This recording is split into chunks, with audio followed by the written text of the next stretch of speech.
صلاح الدین ایوبی، مسلمانوں پہ ظلم ہوا، فلسطین میں آگ لگی اور پورے فلسطین کی گلیاں خون سے بھر گئیں۔ ایک دن کے اندر 70,000 مسلمان قتل ہوا۔ گھوڑوں سے سڑکوں پہ چلا نہیں جاتا تھا، گھوڑے پھسلتے تھے، اتنا خون تھا، اور کچی سڑکیں تھی، اتنا خون تھا۔ پہلے کچی زمین نے خون پیا، پھر خون اس سے باہر آیا، پھر بھی اتنا 70,000 آدمی قتل ہوا۔ صلاح الدین ایوبی کون تھے؟ میرے غوث اعظم جیلانی کے مدرسے کے طالب علم تھے۔ جامعہ نظامیہ مدرسہ، یہ مدرسے ہیں جنہوں نے دین کے مجاہد پیدا کیے، مدارس ہیں جنہوں نے دین کے مجاہد پیدا کر کے پوری دنیا کے اندر پھیلائے ہیں۔ مدارس کے اندر دہشت گردی آئی، میں اختلاف نہیں کرتا، لیکن ابھی بھی مدرسے ہیں جن مدرسوں سے رسول اللہ کے دین کا سچا درس دیا جاتا ہے، امن، پیار اور محبت کی فضا کو عام کیا جاتا ہے وہ مدارس، اور انشاءاللہ قیامت کی صبح تک وہ مدرسے قائم رہیں گے۔ صلاح الدین ایوبی مدرسے کے طالب علم ہے، مدرسے کا، لیکن مدرسہ اس کا تھا جو ساتھ درویش بھی تھا۔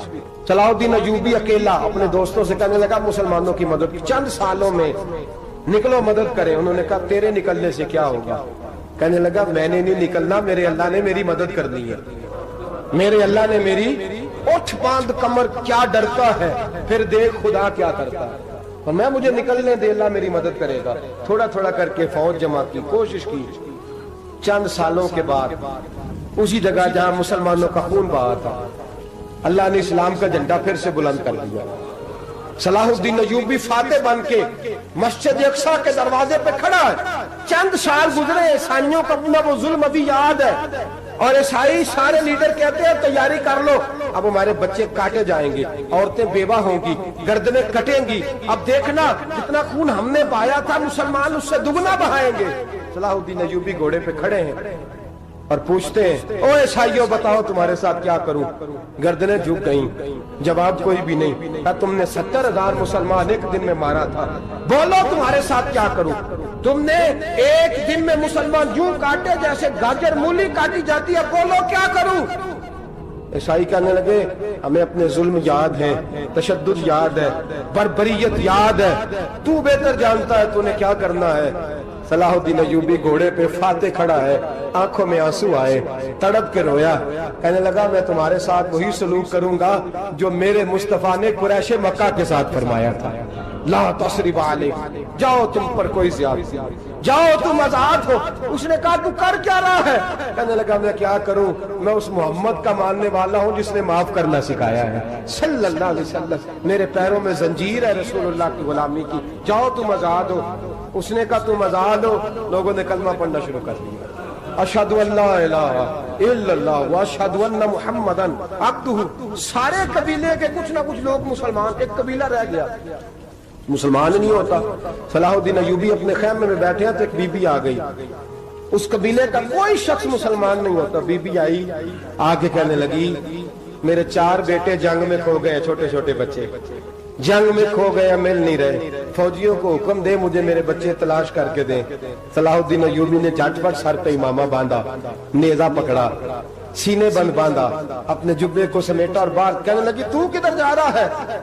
کہنے لگا میں خود تیرے بچے تلاش کر کے دوں گا۔ صلاح الدین چند سپاہی ساتھ گلی گلی نکلے، گلی گلی فجر کے نکلے، اثر ہو گئی، تھک گئے، 2 نمازیں صحرا میں پڑھی، جنگل کے اندر پہنچے تو ایک کونے میں 4 بچے ایک جگہ ڈرے اور سہمے ہوئے بیٹھے ملے۔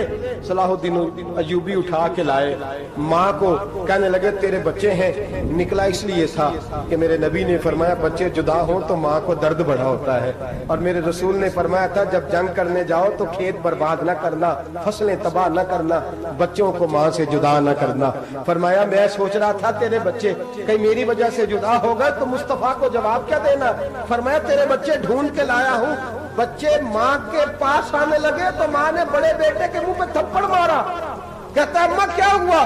کہنے لگے تو نے سنا نہیں کہ دشمن کے بچوں کی اتنی حفاظت کرتا ہے، میرے پاس نہ جا، اس کے قدموں میں بیٹھ جا، جس نبی کے غلام اتنے سچے ہیں وہ نبی کتنا سچا ہوگا۔